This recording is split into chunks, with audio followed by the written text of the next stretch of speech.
और भाई को लेते हैं। हाँ, अक्यूब खान जी, क्या हाल है? कहाँ से हो आप? जी भाई बढ़िया है। मैं इलाहाबाद से हूँ भाई, यूपी। अच्छा, यूपी से। जी पड़ोसी हो भाई। मतलब फिर आप तो। जी जी। आह, और बताइए क्या चल रहा है फिर? भाई ठीक चल रहा है सब, अभी तो स्टडी चल रही है। और और ब्लॉगिंग वगैरह मेरा भी भी। करते हो आप? जी जी, ब्लॉगिंग एक्चुअली मैंने मतलब मैं एक आध साल से देख रहा हूँ ब्लॉगिंग के बारे में। पर मैं अभी हम्म। प्रैक्टिकली खुद से नहीं किया हूँ। हम्म। मैं क्लाइंट्स के लिए आर्टिकल राइटिंग वगैरह कर रहा हूँ। और ब्लॉगिंग अभी हम्म। मैं सीख रहा हूँ धीरे धीरे, तो बहुत सारी चीजें सीखने को मिल गई है, पर अभी वही प्रैक्टिकल नॉलेज नहीं है। तो मैं हम्म। अब यही एक आध हफ्ते में खुद का एक ब्लॉग शुरू करने वाला हूँ।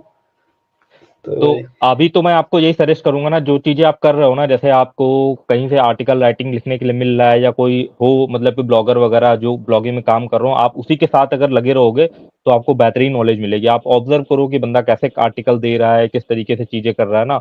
वहां से आप नॉलेज लेकर के अपना ब्लॉग स्टार्ट करके वो चीजें जो है आप सेम जो वहां कर रहे थे, जिस तरीके से आर्टिकल राइटिंग कर रहे थे, वो चीजें आप यहाँ पे भी प्रैक्टिस कर सकते हो। ये बढ़िया रहेगा। जी जी भाई, बस यही अभी कर रहे हैं, अभी तो आर्टिकल राइटिंग वगैरह कर रहा हूँ। और बहुत सारी चीजें सीखने को भी मिली है आर्टिकल राइटिंग के दौरान। और हम्म। अभी वही बस मैं ब्लॉगिंग का वीडियोस वगैरह देखता रहता हूँ, अच्छे अच्छे यूट्यूबर का, तो बहुत सारे नॉलेज मिल गया है कि कैसे क्या करना होता है। बस वही मुझे हम्म। अभी प्रैक्टिकली नॉलेज नहीं हुआ है। तो मैं एक हम्म। अपना खुद का ब्लॉग शुरू करने वाला हूँ। और हम्म। अभी जो आपके साथ एक भाई आए थे, गौरव भाई। हम्म। तो उनसे मैं बहुत इंस्पायर हुआ कि हाँ, वो थोड़ा मतलब हट कर काम कर रहे हैं। तो ऐसा ही हम्म। मैं भी कुछ करना चाह रहा हूँ कि जैसे इंडिया में और यूएसए यूके में ही ज्यादातर ब्लॉगर काम करते हैं। तो यहाँ हम्म। कंपटीशन तो बहुत हाई हो गया है। तो मैं भी ऐसे ही हम्म। बाहर कंट्रीज के लिए काम करना चाह रहा हूँ, जैसे जर्मनी, इटली, फ्रांस, नीदरलैंड, ऐसी कंट्रीज में उनके रीजनल लैंग्वेज में काम करना चाह रहा हूँ। तो बस यही हम्म। अभी रिसर्च कर रहा हूँ कि कैसे कर सकता हूँ। एक एक चीज सीख रहा हूँ।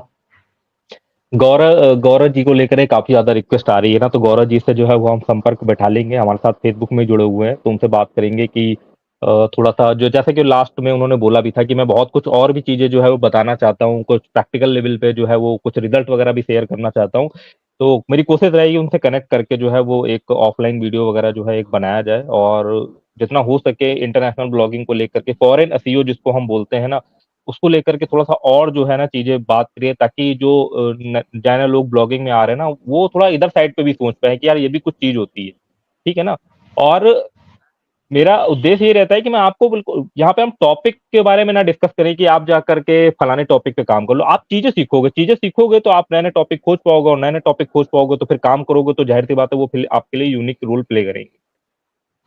जी भाई बिल्कुल। अच्छा, मैं भी गौर एक भाई जो है वो आपसे पूछ, एक यहाँ पर ना उनका कमेंट आया है, जेन्युइन है कमेंट है, जैसे कि पूछ रहे हैं कि आर्टिकल राइटिंग जैसे आपको कोई लिखने के लिए देता है तो कितने पैसे दे देता है वो आपको एक आर्टिकल राइटिंग का? भाई, अभी तो मुझे एक क्लाइंट मिले थे, वो टेलीग्राम से मिले थे। तो हम्म। वो वो भी मेरे मतलब लखनऊ के रहने वाले हैं, तो मतलब उनके अच्छा। साथ काम करते करते मेरी बॉन्डिंग अच्छी हो गई है। मतलब हम्म। फ्रेंडली हो गए हैं हम लोग। तो हम्म। वैसे तो पर आर्टिकल के हिसाब से भी मुझे 200 मिल रहा है पर आर्टिकल का। और बाकी वो हम्म। बोनस वगैरह भी हमें देते रहते हैं, कभी मुझे कुछ इमरजेंसी हो जाता है तो शेयर भेज देते हैं, मतलब बोनस के तौर पर।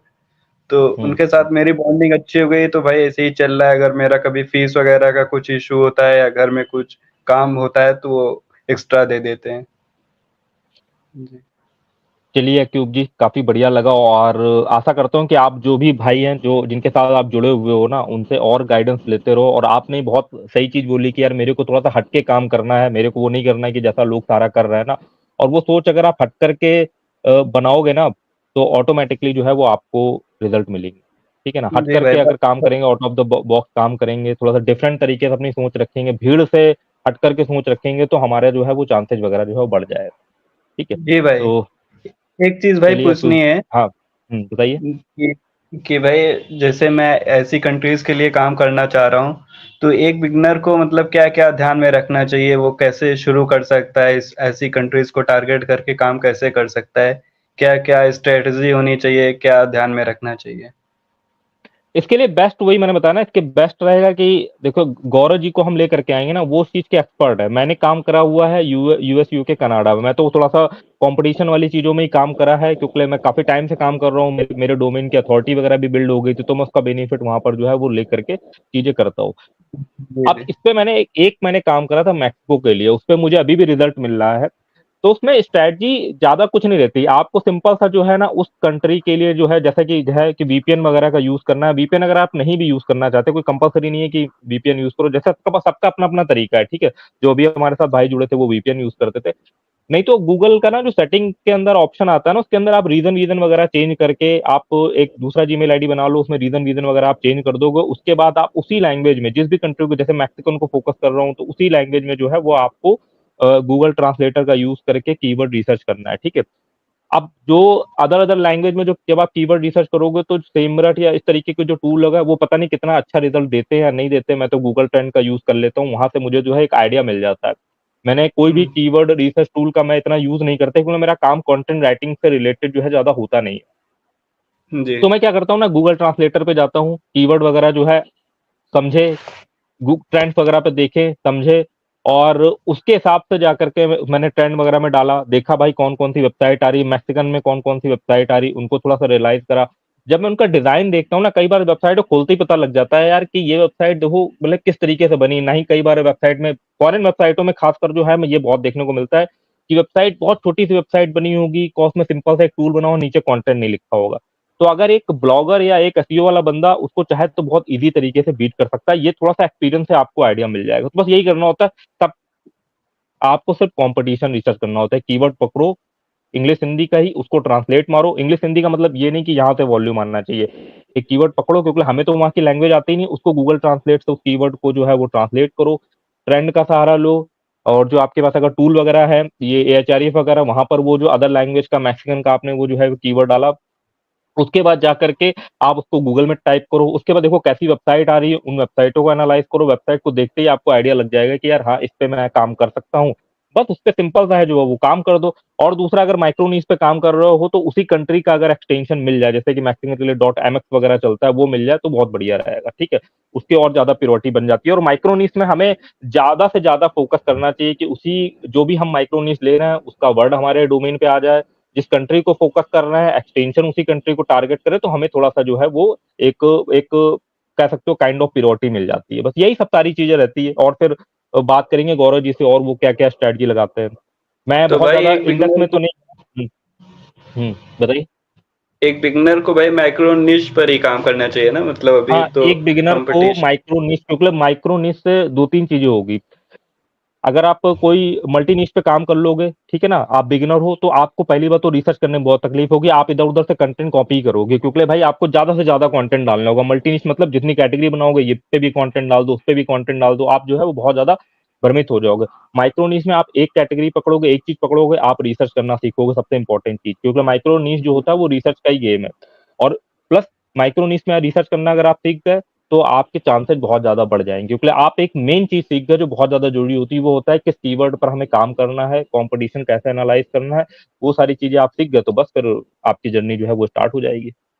भाई ये पूछना था कि माइक्रो निश जो होता है वो एवरग्रीन टॉपिक पर लिखना चाहिए, या गूगल ट्रेंड वगैरह से भी माइक्रो निश फाइंड कर सकते हैं, सर्च कर नहीं, सकते हैं? एवरग्रीन ऐसा माइक्रो नीश पे हमें ऐसे ऐसे में काम करना चाहिए जिसका स्कोप रहे साल डेढ़ साल तक, मतलब वो थोड़ा सा लॉन्ग टर्म रहे। ऐसा नहीं होना चाहिए कि आप डोमेन भी लोगे, रिसर्च भी करोगे, होस्टिंग भी लोगे और वो जो है एक ही महीने चले, तो फिर वो बेकार हो जाएगा। तो ठीक है, लॉन्ग गूगल टर्म ट्रेंड थोड़ा से लेकर के चलना सर्च चाहिए। नहीं कर सकते, गूगल ट्रेंड से हाँ सर्च गूगल नहीं कर सकते? हाँ गूगल ट्रेंड्स में जैसे हमें आइडिया मिल जाता है ना ट्रेंड्स वगैरह में, कि जैसे एक गेमिंग नीश हो गया तो हमें पता चल जाता है यार कौन कौन से गेम जो है वो आने वाले हैं, ठीक है ना। इस जी। गेम में कीवर्ड में जैसे एपीके नीश हो गया, इसके लिए आप बहुत बढ़िया गूगल ट्रेंड का इस्तेमाल कर सकते हो, ठीक है। वहां पे आपको मिल जाएगा एपीके नीश में ही जो लोग मान ली फॉर एग्जाम्पल के लिए आप मैक्सिको में टारगेट कर रहे हो तो वहां से आपको आइडिया मिल जाएगी कि मैक्सिको में कौन कौन से गूगल प्ले स्टोर भी अगर आप देखोगे तो अलग अलग कंट्री के लिए अलग अलग प्ले स्टोर बना होता है। वहां पर ट्रेंडिंग में कौन कौन से पीके चल रहे हैं, वहां से हमें एक आइडिया मिल जाएगा, ठीक है ना। वहीं से आपको लैंग्वेज का आइडिया मिल जाएगा। बस यही सारी चीजें रहती है। जी भाई, भाई अभी मेरे पास एक इश्यू है कि मेरे पास फ़ोन ही है, मतलब एक हम्म। लैपटॉप था पर वो खराब हो गया है, तो क्या फ़ोन से अभी कर सकते हैं कंटिन्यू? फ़ोन से देखो क्या यार इश्यू मैं होगा? ना, देखो मैं नहीं रिकमेंड करूंगा कि आप फोन से करो। एक तो आपकी हैबिट खराब हो जाएगी, पहली बात तो ये चीज है। फोन से काम करने में देखो, ये प्रोफेशनल काम है, आपकी हैबिट गड़बड़ हो जाएगी, ठीक है ना। मैं तो ये रिकमेंड करूंगा कि थोड़े पैसे वैसे जुगाड़ करके ना, जो भी आपका खराब है लैपटॉप उसको आप सही करवाओ, उससे काम करो, अपनी हैबिट पीसी की बनाओ। क्योंकि जो रिसर्च वर्क होता है ना, वो नहीं हो सकता मोबाइल पे। आप सेमरस खोल के बैठे हो, 5 और टैब खोलने पड़ते हैं, 5 वेबसाइट भी खोलनी पड़ती है, 5 आपने साइमल्टेनियसली वेबसाइट खोल ली, बहुत कॉम्प्लेक्स हो जाएगा मोबाइल पर। मतलब ये मुझे जी, लगता है, मैंने करा नहीं। अगर भाई आप के पास है, मतलब कि कुछ मतलब ऐसा अगर आपको कंफर्टेबल लगता है तो आप चाहो तो भाई बढ़ सकते हो, बट मेरे को नहीं लगता है कि उसमें इतना आसान रहता है रिसर्च वगैरह करना। हमारे लिए तो ये स्क्रीन ही इतनी छोटी पड़ जाती है, हमको उसी में ही बहुत दिक्कत होती है। तब हमको और दो तीन जब जब मैं कर रहा होता हूँ तो लैपटॉप भी खोल के बैठता हूँ, साथ में कंप्यूटर भी खोल खोल के बैठता हूँ। और प्लस एक एक होती है हैबिट, अगर आप ना लगातार मोबाइल से ही काम करते रहे ना, तो आप मोबाइल के लिए ही कंफर्टेबल हो जाओगे, जो कि आपको इनडायरेक्टली सब आपके सबकॉन्शियस माइंड में सेट हो जाएगा। जैसे हम कोई डिवाइस यूज करते रहते हैं ना, तो उसमें कंफर्टेबल हो जाते हैं। तो वो कंफर्टेबल जो है ना, वो गलत चीज में आप कंफर्टेबल हो जाओगे। बेस्ट ऑप्शन है लैपटॉप पर जाओ और पीसी पे जाओ। पीसी वगैरह भी आपके सस्ते सस्ते मिल जाते हैं, पीसी बिल्ड करवा लो, उस पे आप काम करो, आपको प्रोफेशनली हेल्प करेगा। और इन केस आपकी, अगर मैं एग्जांपल बताता हूँ, इन केस अगर मान लो फॉर एग्जांपल के लिए आपका ब्लॉग नहीं रैंक कर पाया, आप चीज नहीं कर पाए, तो आप भविष्य में कहीं किसी बंदे के पास काम भी करने जाओगे ना, तो वो बंदा भी आपको मोबाइल नहीं देगा काम करने के लिए। वो बंदा, उसके पास पैसे होंगे, कंपनी के पास पैसे होंगे, तो वो बंदा क्या देगा आपको? आपको लैपटॉप देगा। बट आपकी प्रैक्टिस हो चुकी है मोबाइल से कि यार मैं मोबाइल से अच्छे से कर पाता हूँ, तो आपको वहां पर भी दिक्कत होगी। फिर एकदम से आपको जी, लैपटॉप मिल जाएगा तो आपको उसको उतना कंफर्टेबल, आप ना उसके शॉर्टकट यूज करना जानते हो। हमारा लैपटॉप में काम इस वजह से भी आसान होता है कि इसमें बहुत सारे शॉर्टकट होते हैं, जिसकी वजह से हमारा काम बहुत आसान हो जाता है, जो कि हम वो शॉर्टकट मोबाइल पे नहीं इस्तेमाल कर सकते। ठीक है, इसमें कीबोर्ड जी, होता है, कीबोर्ड में आपको पता ही है, कंट्रोल शिफ्ट कंट्रोल ये करके हमारा काम जो है वो फटाफट हम टैब चेंज कर लेते हैं फटाफट, तो भाई टाइम बहुत बचता है, ठीक है ना। इसीलिए कंपनी वगैरह में जाओगे, कोई कंपनी में आप जॉब करने के लिए गए फॉर एग्जाम्पल के लिए, वो कहेगी भैया ये लैपटॉप है, इस पे काम करना है। बट आपने कभी लैपटॉप में काम ही नहीं करा हुआ, आपके मोबाइल से प्रैक्टिस है, तो आप ये भी सोचो ना आपको कितना अनकंफर्टेबल होगा वहां पर, कि यार एकदम से जी, शिफ्ट करने में। और वो प्रायोरिटी भी नहीं देंगे आपको। अगर आप उनसे बोलोगे कि यार मैं तो मतलब कि मोबाइल पे बहुत ज्यादा कंफर्टेबल, मैं तो मोबाइल पे करा हुआ है ना, तो उस पॉइंट पे आपको बहुत ज्यादा दिक्कत होगी। फिर उस पॉइंट पे आप रिग्रेट करोगे कि यार ये मैंने को तो उसी पे करना है। भले ही आप कितने फास्ट हो गए हो मोबाइल पे, बट कोई भी कंपनी आपसे मोबाइल पे नहीं काम करवाएगी। वो जी कहेंगे भाई, लैपटॉप पे ही काम करना है। हम जाते थे, जी, आपको आपका टेस्ट लैपटॉप पे होगा, हो सकता है आप किसी कंपनी में जाओ कंटेंट राइटर की जॉब के लिए, आपको दे देंगे लैपटॉप वर्डप्रेस खोल करके कि भाई इसमें कंटेंट लिख करके दिखाओ हमें। तब थोड़ा सा जी, तो प्रॉब्लम होगा ना आपको। ठीक है, जी तो यही भाई, चीज है। तो अक्यूब जी, बेस्ट ऑफ लक आपकी ब्लॉगिंग की जर्नी के लिए। और भाई बस थैंक यू भाई, लगे रहो, प्रैक्टिस वगैरह करते भाई। रहो, और आई होप आपको भी सक्सेस मिलेगी। ठीक है भाई, चलो अब हम एक और